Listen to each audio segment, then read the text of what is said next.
అండి. అందరికీ నమస్తే అండి. Welcome to my channel. నేను ప్రశాంతిని.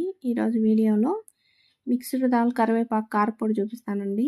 అన్నంలోకి, అలాగే రవ్వ ఉప్మాలోకి, ఇడ్లీలోకి చాలా రుచిగా ఉంటుంది. ట్రై చేయండి అండి. ఒక కప్పు నిండా మిక్స్డ్ దాల్ తీసుకున్నాను. 5 రకాల పప్పులు కలిపి ఉన్నాయండి. ఇప్పుడు స్టవ్ వెలిగించుకొని కడాయి పెట్టుకొని 1 టేబుల్ స్పూన్ నిండా ఆయిల్ వేసుకోండి. ఆయిల్ కాస్త వేడయ్యాక 10 ఎండుమిరపకాయలండి, అలాగే 1 టేబుల్ స్పూన్ నిండా ధనియాలు, 3/4 టేబుల్ స్పూన్ నిండా జీలకర్ర వేసుకొని దోరగా వేపుకొని ఒక ప్లేట్లో తీసేసుకోండి.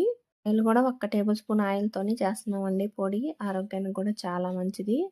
చూడండి, ఇలా ప్లేట్లో తీసేసుకొని ఇప్పుడు అదే ఆయిల్లోకి పప్పులన్నీ వేసేసుకోండి. 5 రకాల పప్పులు: మినపప్పు, కందిపప్పు, పెసరపప్పు, అలాగే ఎర్ర కందిపప్పు, పొట్టు మినపప్పు అండి. ఈ 5 రకాల పప్పులు వేసారు. మనం ఇంట్లోనే సమానంగా తీసుకొని చేసుకోవచ్చు. ఇవి దోరగా వేపుకొని ఇప్పుడు ప్లేట్లో తీసేసుకున్నాను.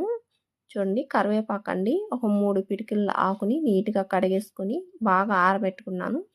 తడి పూర్తిగా ఆరిపోయేంత వరకు ఆరనిచ్చి ఇప్పుడు ఈ కడాయిలో వేసుకొని ఈ ఆకు కానీ బాగా వేపుకోండి.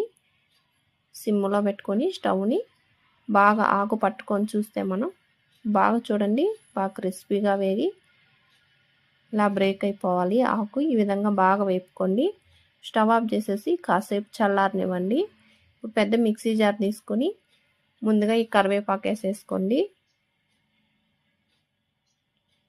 ఇలా అంతా వేసేసుకొని ఇప్పుడు పప్పులు, ఇలా ఎండుమిరపకాయలు, ధనియాలు, జీలకర్ర ఇవన్నీ కానీ మిక్సీ జార్లో వేసేసుకొని ఒక 10 వెల్లుల్లిపాయలండి ఇలా వేసుకొని రుచికి తగినంత ఈ పొడికి ఉప్పు వేసుకోండి.